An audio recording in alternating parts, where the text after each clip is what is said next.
नमस्कार। कभी सोचा है कि इंडिया की जो इतनी बड़ी बड़ी सरहदें हैं वो असल में कितनी लंबी हैं और कौन-कौन से पड़ोसी हैं हमारे जिनसे ये हमें जोड़ती हैं? तो चलिए आज निकलते हैं इंडिया की सीमाओं के एक बड़े ही दिलचस्प सफर पर। तो सबसे पहले सबसे बड़ा सवाल, इंडिया की जो जमीनी सरहद है वो आखिर है कितनी लंबी? कोई अंदाजा? 15,106.7 किलोमीटर। सोचिए जरा, ये इतनी जबरदस्त दूरी है कि इसमें तो आप दुनिया का आधा चक्कर लगा लेंगे। और यही वो विशाल सरहद है जो हमें एक दो नहीं, पूरे 7 अलग अलग देशों से जोड़ती है। तो ये रहा हमारा आज का रोड मैप। हम सफर शुरू करेंगे पश्चिम से, फिर धीरे धीरे पूरब की तरफ बढ़ेंगे और भारत के हर पड़ोसी देश की सरहद को जरा करीब से देखेंगे। ठीक है, तो चलिए शुरू करते हैं।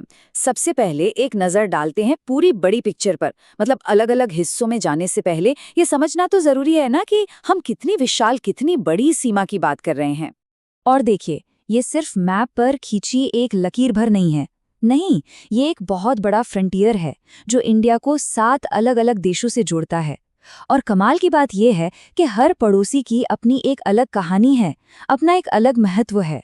चलिए अब हमारे सफर के पहले स्टॉप पर चलते हैं, और वो है भारत की पश्चिमी सरहद। ये वो इलाका है जो सिर्फ इतिहास से ही नहीं भरा, बल्कि आज भी इसकी स्ट्रेटेजिक इंपॉर्टेंस, मतलब रणनीतिक महत्व, बहुत ही ज्यादा है। अब पश्चिम में हमारे 2 पड़ोसी हैं, पाकिस्तान और अफगानिस्तान, और इनके साथ हमारी सरहदों में ना जमीन आसमान का फर्क है। एक तरफ पाकिस्तान के साथ एक बहुत ही लंबी और कॉम्प्लेक्स बाउंड्री है, तो दूसरी तरफ ऊंचे ऊंचे पहाड़ों के बीच अफगानिस्तान के साथ एक छोटी सी लेकिन बहुत ही जरूरी सरहद। और ये फर्क आपको इन आंकड़ों में साफ साफ दिखेगा। देखिए, पाकिस्तान के साथ हमारी सरहद है 3,323 किलोमीटर लंबी। ये गुजरात के रेगिस्तान से शुरू होती है और लद्दाख के बर्फीले पहाड़ों तक जाती है।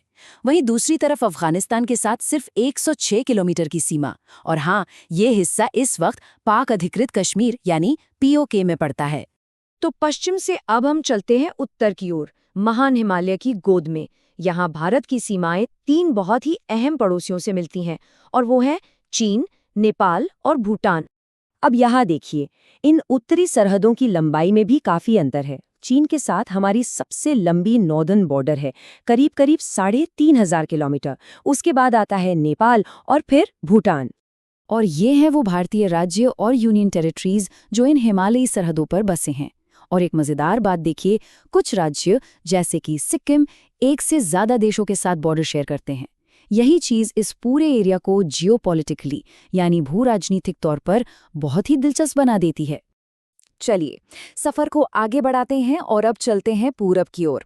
ये एक ऐसा इलाका है जहां घने जंगल हैं, बड़ी बड़ी नदियां हैं और बहुत ही अनोखे कल्चरल रिश्ते हैं। अब बांग्लादेश की बात करते हैं। इसके साथ जो हमारी सरहद है ना, वो सिर्फ हमारी सबसे लंबी सीमा ही नहीं है, बल्कि ये दुनिया की सबसे कॉम्प्लिकेटेड, सबसे पेचीदा सरहदों में से एक मानी जाती है। और ऐसा क्यों है? क्योंकि ये दर्जनों नदियों, गांवों और यहाँ तक के लोगों के खेतों के बीच से गुजरती है। आप सोच सकते हैं कि इसको मैनेज करना कितना बड़ा चैलेंज होगा। ये चार्ट तो इस बात को बिल्कुल साफ कर देता है। देखिए, बांग्लादेश के साथ जो इतनी लंबी सीमा है वो सिर्फ एक नंबर नहीं है, ये दोनों देशों के बीच गहरे कल्चरल और इकोनॉमिक रिश्तों का भी प्रतीक है। और ये म्यांमार के साथ हमारे रिश्तों से काफी अलग है। अब ये देखना भी बड़ा दिलचस्प है कि कौन कौन से राज्य इन पूर्वी सरहदों को बनाते हैं। और यहाँ एक खास बात है मिजोरम की। उसकी जियोग्राफिकल पोजीशन बहुत ही यूनिक है। पता है क्यों? क्योंकि ये इकलौता ऐसा राज्य है जो बांग्लादेश और म्यांमार दोनों के साथ अपना बॉर्डर शेयर करता है। तो हमने पश्चिम से पूरब तक का सफर तो कर लिया। अब ऐसा करते हैं, एक स्टेप पीछे लेते हैं और पूरी पिक्चर को एक साथ देखते हैं, जूम आउट करके। ये रही हमारी मास्टर टेबल। तो कौन है टॉप पर? कोई गैस? जी हाँ, जैसा कि आप देख सकते हैं, बांग्लादेश के साथ हमारी सबसे लंबी जमीनी सरहद है। उसके बाद चीन और फिर पाकिस्तान। ये चार्ट हमें एक बहुत बड़ा पर्सपेक्टिव देता है असल में। जरा सोचिए, हमारे 7 जमीनी पड़ोसी हैं, लेकिन उनमें से सिर्फ 3 बांग्लादेश, चीन और पाकिस्तान हमारी टोटल लैंड बॉर्डर का लगभग 75% हिस्सा बनाते हैं। इससे आप अंदाजा लगा सकते हैं कि इन 3 देशों के साथ हमारे रिश्ते कितने ज्यादा मायने रखते हैं। तो आखिर में बात सिर्फ इन नंबरों और नक्शों की नहीं है। हमें ये याद रखना चाहिए कि सरहदें सिर्फ ज़मीन को बांटने वाली लकीरें नहीं होती। असल में ये वो जगह हैं जहाँ कल्चर मिलते हैं, जहाँ ट्रेड होता है और जहाँ लोगों के बीच रिश्ते बनते और बिगड़ते हैं। और यही बात हमें एक आखिरी सवाल पर लाकर छोड़ देती है। इन विशाल सीमाओं का असली मतलब क्या है? इनकी असली क्षमता क्या है? क्या ये सिर्फ नक्शे पर खींची हुई लकीरें हैं या फिर ये संस्कृतियों और हमारे आने वाले कल का एक संगम है?